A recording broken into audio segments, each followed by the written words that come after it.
किसान वाणी, किसान वाणी, किसान वाणी, किसान वाणी. हिरव्या स्वप्नांची साध्यवाणी, प्रगत योगाची वेधवाणी, कृषी तंत्राची ही मंत्रवाणी. किसान वाणी, किसान वाणी, किसान वाणी, किसान वाणी. शेतकरी बंधू भगिनींनो नमस्कार. आज गुरुवार, भारतीय सौर दिनांक 6 चैत्र शके 1946 म्हणजेच 27 मार्च 2025. आजच्या किसानवाणी कार्यक्रमात मी अंकुश जोशी आपलं स्वागत करतो. सुरुवातीला ऐकूयात हवामानाचा अंदाज. प्रादेशिक हवामान केंद्र मुंबई यांच्याकडून प्राप्त झालेल्या हवामान अंदाजानुसार येत्या 24 तासामध्ये अहिल्यानगर जिल्ह्याचे हवामान प्रामुख्यानं कोरडं राहील. हा होता हवामानाचा अंदाज. शेतकरी बंधू भगिनींनो, यानंतर जाणून घेऊयात शेतमालाचे आजचे बाजारभाव. आवक क्विंटलमध्ये असून दर प्रति क्विंटलचे आहेत.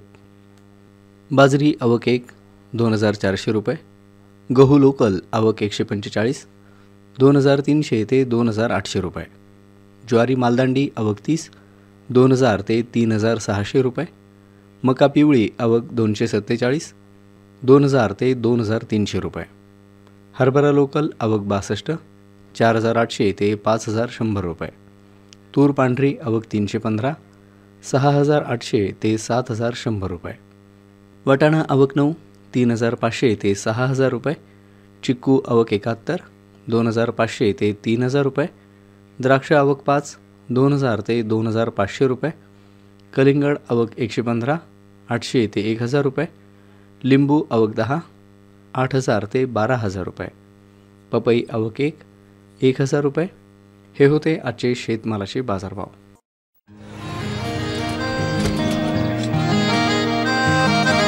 क्या बात है भाई, आजकल तो काफी खुश नजर आ रहे हो. क्यों ना हो, अब मैं ऑर्गेनिक खेती जो कर रहा हूँ ये पूरा प्राकृतिक है, ऑर्गेनिक है. इसमें हमारे खेत, हमारी फसल और हमारी जेब सब फायदे में होते हैं और इसमें लागत भी कम है. जी हाँ, आप भी ऑर्गेनिक खाद का प्रयोग करें, अपनी फसल और मिट्टी को तंदुरुस्त बनाएं और आपकी आमदनी में इजाफा करें. अधिक जानकारी के लिए किसान call centre toll free number 1800-180-1551 पर कॉल करें और लॉग ऑन करें kisan.gov.in और farmer.gov.in. कृषि और किसान कल्याण मंत्रालय द्वारा किसान हित में जारी. शेतकरी बंधू भगिनींनो, आज गुरुवार. आज आपण ऐकणार आहोत दिनांक 27 मार्च 2025 रोजी प्रसारित झालेल्या हॅलो बळीराजा या कार्यक्रमाचं पुनर्प्रसारण. कार्यक्रमाचा विषय आहे कृषी विभागाच्या फळबाग लागवड योजना. कार्यक्रमामध्ये मार्गदर्शन करतायत जिल्हा अधीक्षक कृषी अधिकारी कार्यालय अहिल्यानगरचे फलोत्पादन विभागाचे तंत्र अधिकारी किरण मोरे. तज्ज्ञांसोबत सूत्रसंचालन करतायत सोमनाथ कांडके. शेतकरी बंधू भगिनींनो, हा कार्यक्रम पुनर्प्रसारित असल्यामुळं आज आमच्या फोन लाईन्स बंद राहतील. तर ऐकूयात दिनांक 27 मार्च 2025 रोजी प्रसारित झालेल्या हॅलो बळीराजा या कार्यक्रमाचं पुनर्प्रसारण. नमस्कार शेतकरी बंधू भगिनींनो, आजच्या हॅलो बळीराजामध्ये आपल्या सर्वांचं स्वागत आहे. सर, कार्यक्रमात आपलं स्वागत आहे. थँक्यू. मोरे साहेब, आपल्या कृषी विभागाच्या वतीनं खरं पाहिलं तर अनेक योजना शेतकरी बांधवांसाठी उपलब्ध आहेत. त्याची अंमलबजावणी देखील चांगल्या पद्धतीनं सुरू आहे आणि जो कृषी विभाग आहे तो सातत्यानंच आपल्या शेतकरी बांधवांच्या पाठीशी उभा आहे. नवनवीन प्रयोग शेतकऱ्यांपर्यंत पोहोचवण्याचं काम आपला विभाग करत असतो. आज आपण कृषी विभागाच्या ज्या फळबाग लागवड योजना आहेत त्याविषयी सविस्तर बोलणार आहोत. आपण या फळबाग लागवड योजनेविषयी बोलत असताना कृषी विभागाच्या ज्या काही योजना आहेत त्यांचं एकूण शेतकरी बांधवांच्या दृष्टीनं महत्त्व काय आहे, तर आपण काय सांगूया? महाराष्ट्र शासन कृषी विभाग फळबाग लागवडीच्या प्रामुख्यानं 2 योजना राबवतं. त्याच्यामधली पहिली योजना आहे जी केंद्र पुरस्कृत आहे, महात्मा गांधी राष्ट्रीय रोजगार हमी योजनेअंतर्गत फळबाग लागवड. आणि दुसरी योजना आहे जी राज्य पुरस्कृत आहे, 100% हिस्सा हा राज्याचा आहे, ती आहे भाऊसाहेब फुंडकर फळबाग लागवड योजना. महात्मा गांधी राष्ट्रीय रोजगार हमी योजनेअंतर्गत जी फळबाग लागवड होते त्याला प्रामुख्याने निधी स्रोत जो आहे तो आहे केंद्र शासनाचा. आणि त्याच्यामध्ये मुख्य उद्देश असा आहे की ग्रामस्तरावरती लोकांना रोजगार मिळावा आणि त्या रोजगारामधूनच चांगले फळबाग लागवड किंवा चांगले उत्पादनक्षम कार्यक्रम आपल्याला ग्रामस्तरावरती राबवता यावेत, हा मुख्य उद्देश आहे. आणि दुसरी योजना जी आहे ही तितकीच महत्त्वाची आहे की ज्या लोकांना महात्मा गांधी राष्ट्रीय रोजगार हमी योजनेमध्ये भाग घेता येत नाही किंवा त्यांची पात्रता त्या योजनेमध्ये नाही, अशा लाभार्थ्यांसाठी किंवा शेतकऱ्यांसाठी महाराष्ट्र शासनाने नवीन योजना म्हणजे भाऊसाहेब फुंडकर फळबाग लागवड योजना आणलेली आहे. नक्कीच. आपण 2 योजनेचा प्रामुख्याने या ठिकाणी उल्लेख केलात. कृषी विभागाच्या वतीनं अनेक पिकांसाठी शेतकऱ्यांना प्रोत्साहित केल्या जातं, मात्र फळबाग लागवडीच्या संदर्भात जे काम चालू आहे त्याची गरज असेल किंवा शेतकरी बांधव या योजनेकडे आकर्षित व्हावेत, त्यांनी अनेक फळबागांची लागवड करावी, या पाठीमागचा उद्देश नेमका काय आहे? आता आपण जर नगर जिल्ह्याचा विचार केला तर नगर जिल्ह्यामध्ये एकदम टंचाई सदृश्य असणारी गावापासून तर एकदम पाणीदार गावं असणार किंवा जर आपण पर्जन्यमानाचा विचार केला तर 300-350 मिलीमीटर पावसापासून तर अकोलेसारख्या ठिकाणी 2200-2300 मिलीमीटर पावसापर्यंत म्हणजे फार मोठ्या प्रमाणामध्ये भौगोलिक विविधता नगर जिल्ह्यामध्ये आहे. आणि फळबाग लागवड जी आहे ती उत्पन्नाचा शाश्वत स्रोत म्हणून शेतकऱ्यांना फार महत्त्वाची. म्हणजे आपल्याकडे डाळिंबासारखे पिकं आहेत की जे ऑलरेडी दुष्काळग्रस्त भागामधली पिकं म्हणून ओळखले जातात. त्याच्याबरोबर आपल्याकडं केळीसारखे मोठे पिकं आहेत जे नेवासा, शेवगाव, राहता, कोपरगाव या भागामध्ये केळीसारखं फार मोठ्या प्रमाणामध्ये पीक आहे की ज्याला पाणी फार जास्त लागतं. आणि ऊसाला एक चांगला पर्याय म्हणून केळी पीक आता प्रामुख्याने पुढे येते. बरं, म्हणजे नक्कीच आपल्याला फळबागेकडे वळण्या पाठीमागचा जो उद्देश आहे तो आपल्या उत्तरातून समजलेला असेल. सर, आता मनरेगाची किंवा MREGS ही जी फळबाग लागवड योजना आहे, त्याचबरोबर आपण सांगितलं की भाऊसाहेब फुंडकर ही देखील योजना चांगल्या पद्धतीनं काम करत आहे. या दोनही योजनेचा विचार केला तर ह्या दोनही योजना फळबाग लागवडीसाठीच्या योजना आहेत.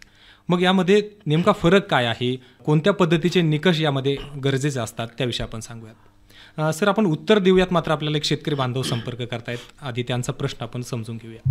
हॅलो. हॅलो बळीराजा. हां, कार्यक्रमात आपलं स्वागत आहे. कोण बोलतंय? पांगरमलवरून बबन आवड बोलतोय. बोला, आवडजी, आपला प्रश्न विचारा. प्रश्न माझा असा आहे साहेब, शासनाच्या फळबाग योजना चालू आहेत, परंतु पूर्वी त्यांना अशी जमिनीची आड घातली जायची. 2.5 एकर पाहिजे, 2 एकर पाहिजे, 5 एकर. पण आता काय झालं, जमिनीची झाली तुकडी.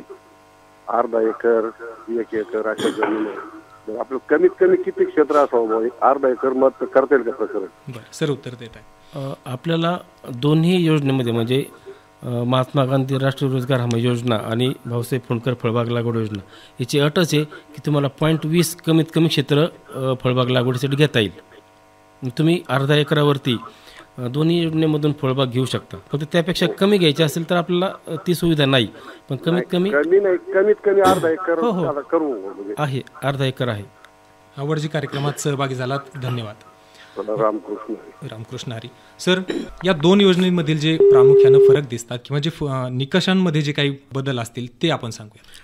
याच्यामधली महत्त्वाची योजना जी आपण पहिली पाहिली की महात्मा गांधी राष्ट्रीय रोजगार हमी योजना, म्हणजे महाराष्ट्रामध्ये रोजगार हमी योजना 1972 पासून चालू झाली. म्हणजे MREGS फार मोठी योजना आहे. त्यामध्ये जलसंधारणाची, मृदसंधारणाची कामं, याबरोबर ग्रामीण भागामधले रस्ते, ग्रामीण भागामधले गाई गोठे, याच्याबरोबर काही बंधारे असतील, ते सगळे कामं होतात. त्यामध्ये एक भाग आहे फळबाग लागवड.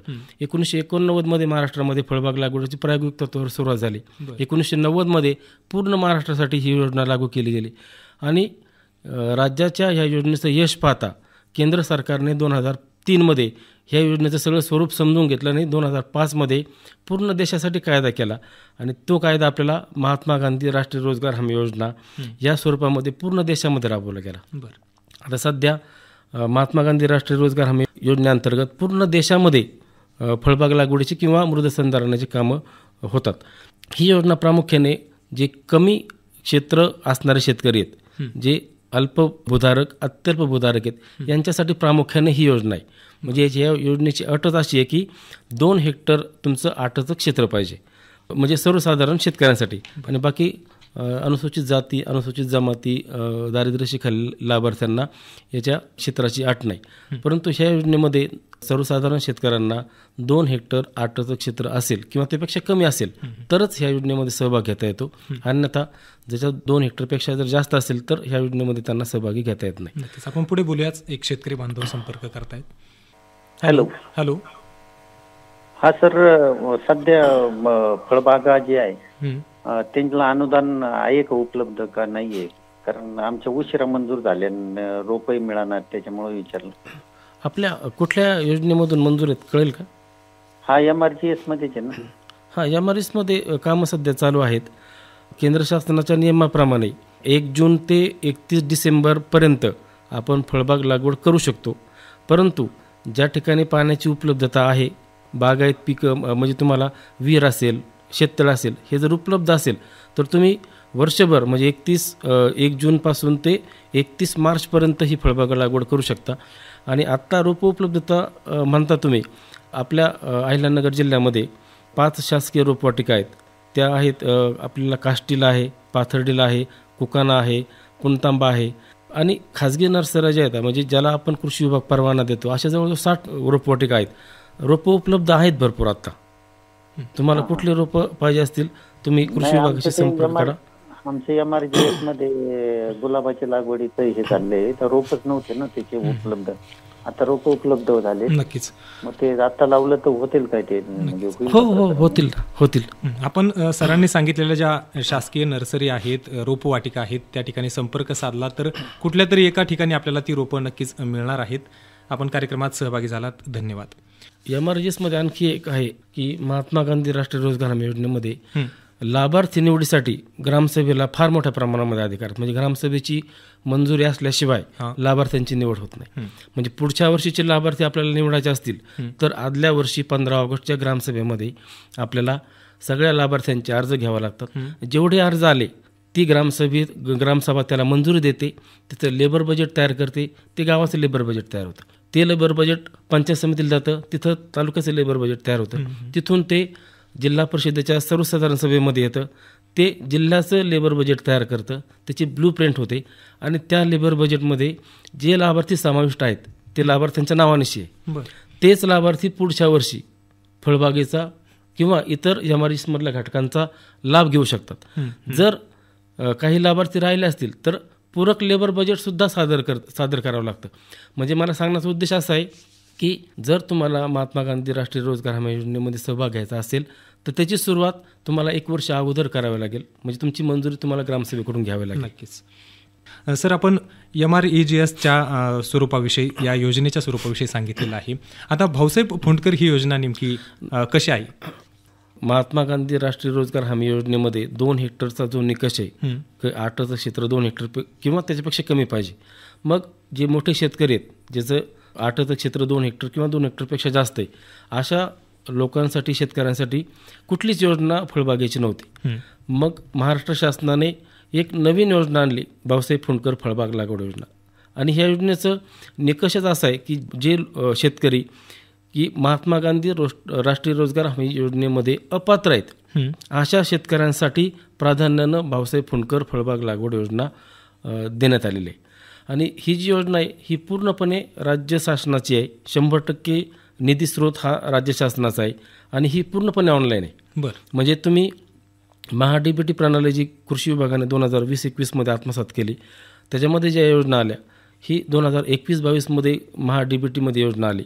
आणि तेव्हापासून म्हणजे अर्ज करण्यापासून ते अनुदान मिळेपर्यंत तुम्ही कुठल्याही कार्यालयाला भेट द्यायची नाही, ऑनलाईन पद्धतीनेच अर्ज करायचा. लाक्षांकाप्रमाणे त्याचं लॉटरी पद्धतीने निवड होते. निवड झाल्यानंतर शेतकऱ्याला निवड झाल्याचा मेसेज त्याच्या मोबाईलवरती येतो. त्यानंतर आवश्यक कागदपत्र जे आहेत त्यांनी ऑनलाईन पद्धतीनेच सादर करायचे. त्याच्यामध्ये 7/12, 8 हे अर्ज तर प्रामुख्याने आपल्याला जमीनविषयक लागतातच. परंतु जर लिंबूवर्गीय पिके घ्यायची असतील, आपल्याला संत्रा, मोसंबी, लिंबू, तर ह्या पिकांसाठी आपल्याला माती परीक्षण करावं लागतं की त्याच्यामध्ये चुनखडीचं प्रमाण किती आहे. ती माती परीक्षण अहवाल हे कागदपत्र सादर केल्यानंतर ज्या गावचा कृषी सहाय्यक ऑनलाईन पद्धतीनेच त्या डॉक्युमेंटची किंवा कागदपत्रांची पडताळणी करतो. तालुका कृषी अधिकारी याला पूर्वसंमती प्रदान करतात आणि पूर्वसंमती दिल्यानंतर आपण आपल्या पद्धतीने ती फळबाग खड्डे खोदून, खड्डे भरून, त्याच्यामध्ये खते भरून फळबाग लावून घ्यायची. फक्त एकच अट आहे की जे रोपं आपण आणू तर ते एक तर शासकीय रोपवाटिकेमधले पाहिजे किंवा महाराष्ट्र शासन कृषी विभागामार्फत जे खाजगी परवाने वितरित केले जातात त्या परवानाधारक नर्सरीमधले पाहिजे.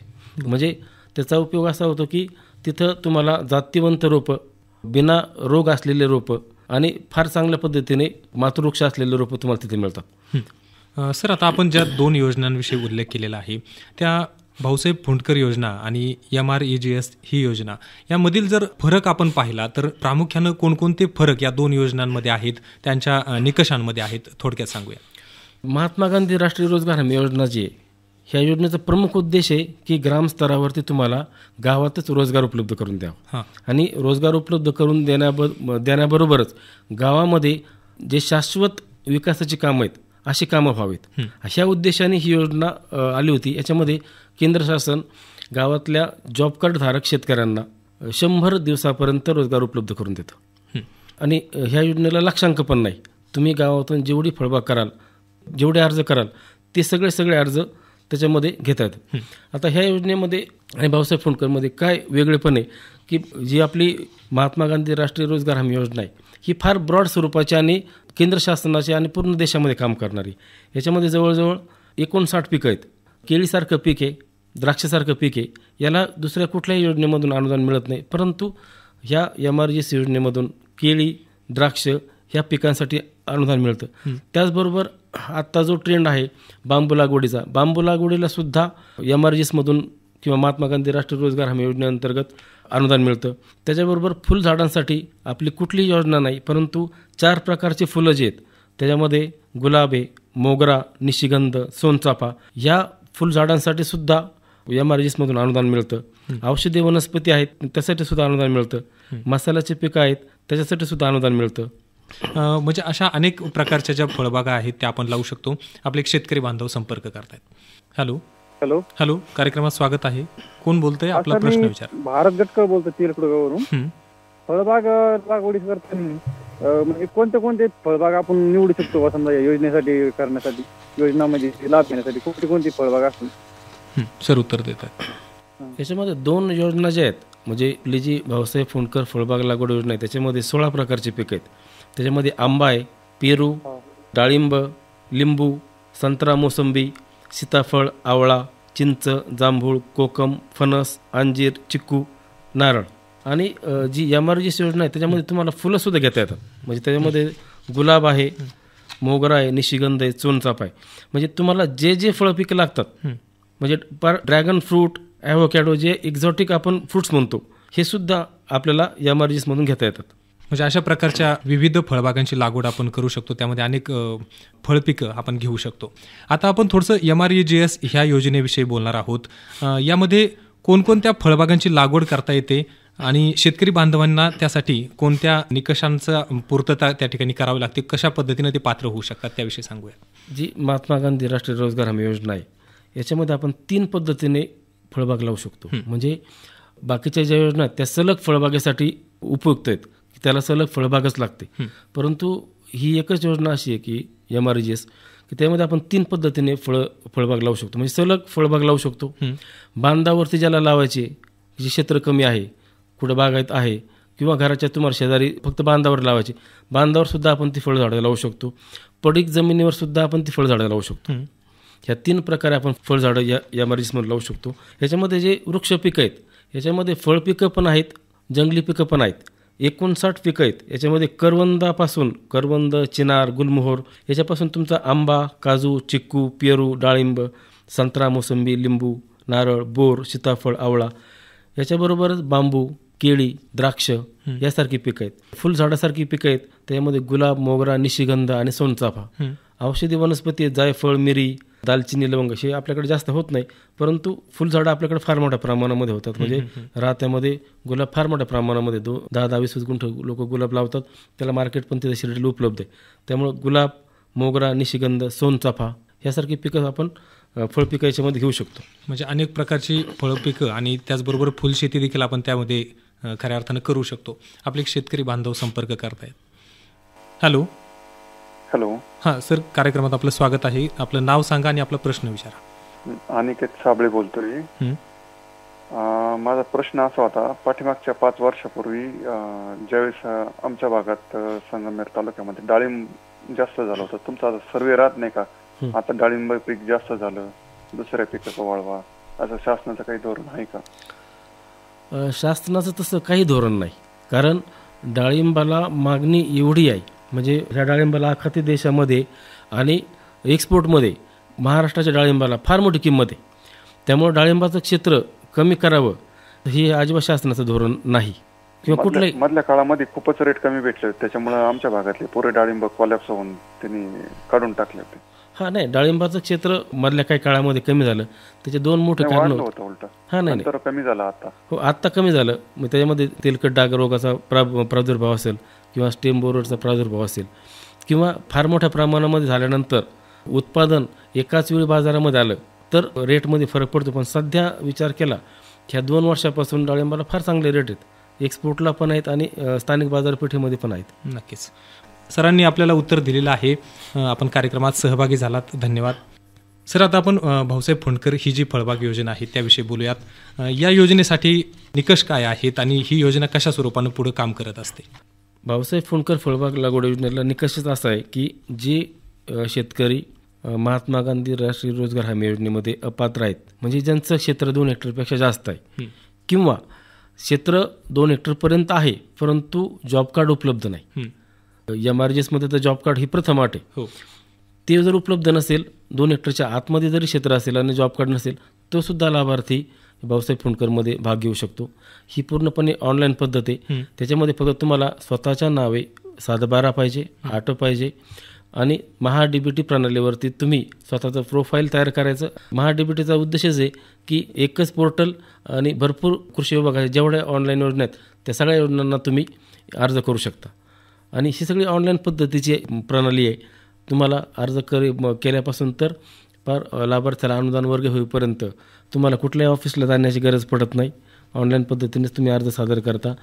इथं फळबाग लागवड झाल्यानंतर आमचे मंडळ कृषी अधिकारी येऊन मोका तपासणी करतात आणि मोका तपासणी केल्यानंतर त्याच मोका तपासणीचा किंवा मापन पुस्तकं भरून दिल्यानंतर ऑनलाईन पद्धतीने पेमेंट होतं. फक्त फळबाग लागवडीचं जे अनुदान वितरण होतं ते त्रैवार्षिक आहे. म्हणजे पहिल्या वर्षी काही अनुदान वर्ग होतं, दुसऱ्या वर्षी काही अनुदान वर्ग होतं, तिसऱ्या वर्षी काही अनुदान वर्ग होतं. त्यामुळं फळबाग लागवडीबरोबरच 3 वर्ष संगोपनाची रक्कमसुद्धा शेतकऱ्यांना मिळते. सर आता आपण या फळबागांविषयी बोलत असताना आपल्या अहिल्यानगर जिल्ह्याचा विचार करता कोणत्या फळबागेकडे आपले शेतकरी बांधव जास्त वळाल्याचं आपल्याला पाहायला मिळतं? कारण आपण जिल्हा स्तरावरती काम करता, आपल्याला या सगळ्या आकडेवारीतून लक्षात येत असेल. आता जिल्ह्याचा जर विचार केला म्हणजे फळांचा राजा आंबा समजला जातो आणि मागच्या 3 वर्षापासून 80 रुपये, 100 रुपये, मागच्या वर्षी 150 रुपये मिनिमम रेट होते आंब्याचे.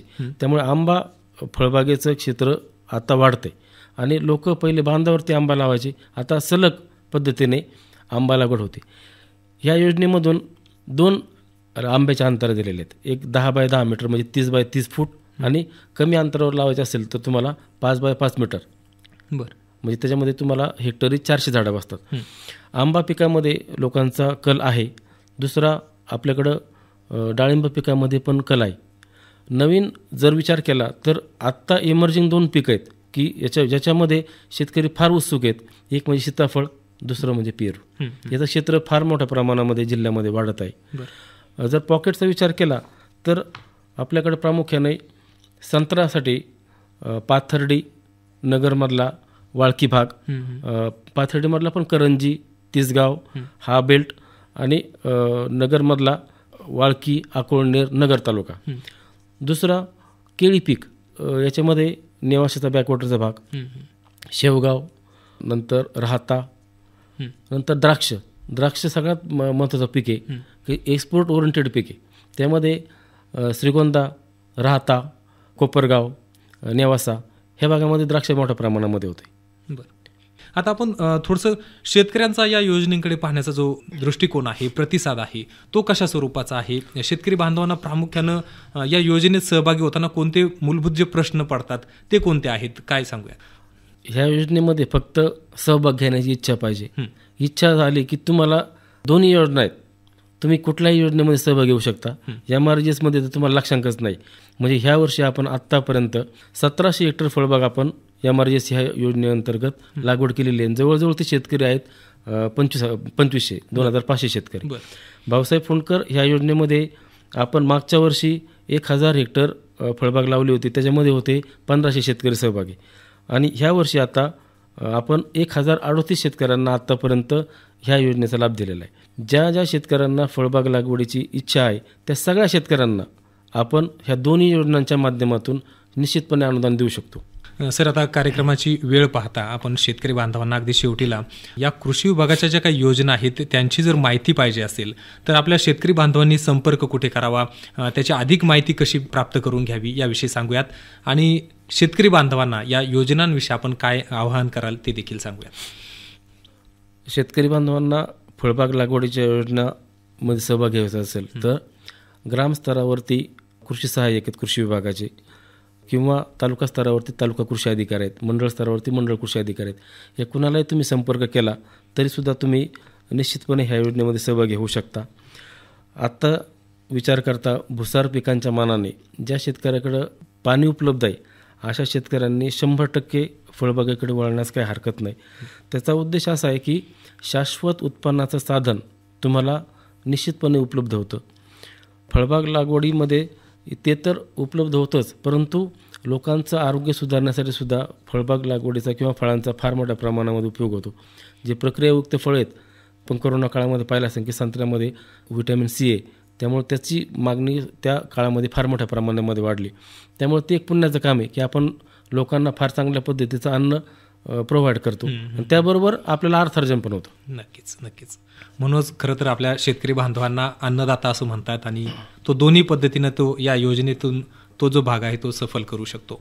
साहेब, आपण कार्यक्रमाच्या माध्यमातून उत्तरं दिलेलीच आहेत, मात्र तरी देखील आपल्या शेतकरी बांधवांना काही प्रश्न यानंतर देखील पडले तर आपल्याशी थेट संपर्क साधतील. त्यासाठी आपला फोन नंबर या ठिकाणी देत आहोत.